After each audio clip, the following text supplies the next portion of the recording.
Time has expired. Ms. Owens. That was unfair. It was not unfair. You had plenty of extra time. Ms. No, Owens. I did not. Ms. Owens. Mr. Chairman, There we go. Mr. Chairman, Ranking Member Mr. Collins, thank you for having me here today.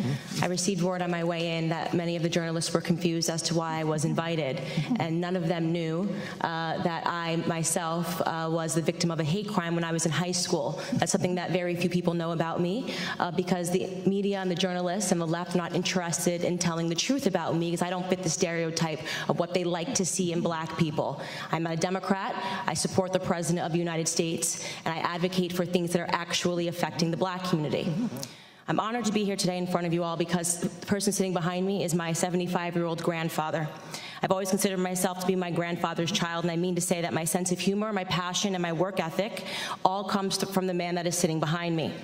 My grandfather grew up on a sharecropping farm in the segregated South. He grew up in an America where words like racism and white nationalism held real meaning under the Democrat Party's Jim Crow laws. My grandfather's first job was given to him at the age of 5 years old, and his job was to lay tobacco out to dry in an attic in the South. My grandfather has picked cotton, and he has also had experiences with a Democrat terrorist organization of that time, the Ku Klux Klan. They would regularly visit his home, and they would shoot bullets into it. They had an issue with his father, my great-grandfather. During my formative years, I had the privilege of growing up in my grandfather's home. It's going to shock the committee, but not once, not in a single breath of a conversation did my grandfather tell me that I could not do something because of my skin color. Not once did my grandfather hold a gripe against the white man. I was simply never taught to view myself as a victim because of my heritage. I learned about faith in God, family, and hard work. Those were the only lessons of my childhood. There isn't a single adult today that in good conscience would make the argument that America is a more racist or a more white nationalist society than it was when my grandfather was growing up. And yet we're hearing these terms sent around today because what they want to say is that brown people need to be scared, which seems to be the narrative that we hear every 4 years right ahead of a presidential election. Here are some things we never hear. 75% of the black boys in California don't meet state reading standards.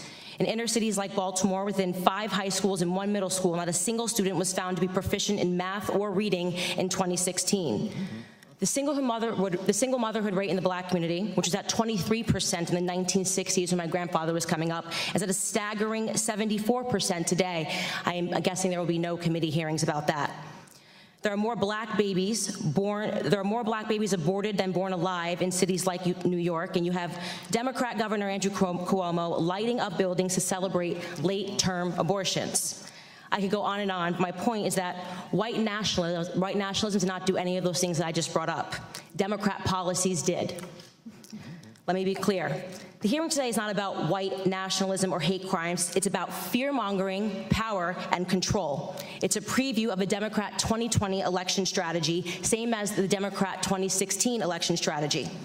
They blame Facebook, they blame Google, they blame Twitter. Really, they blame the birth of social media, which has disrupted their monopoly on minds.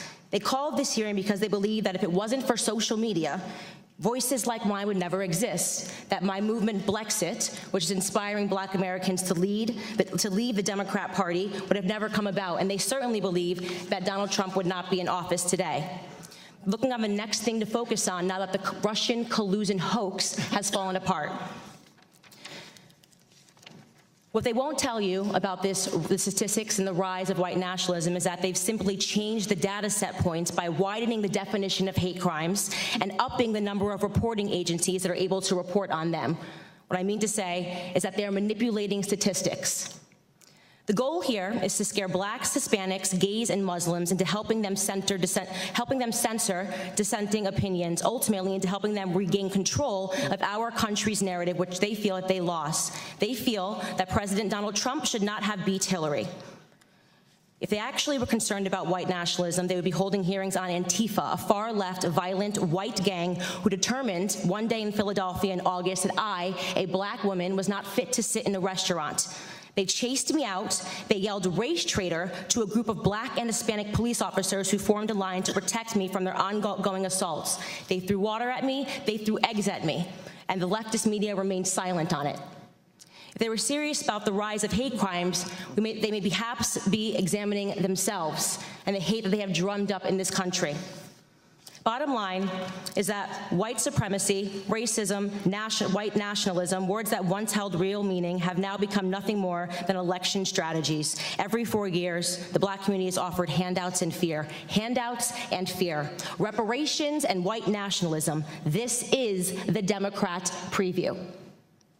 Of course, society is not perfectible. We've heard testimony of that today. There are pockets of evil that exist, and those things are horrible, and they should be condemned.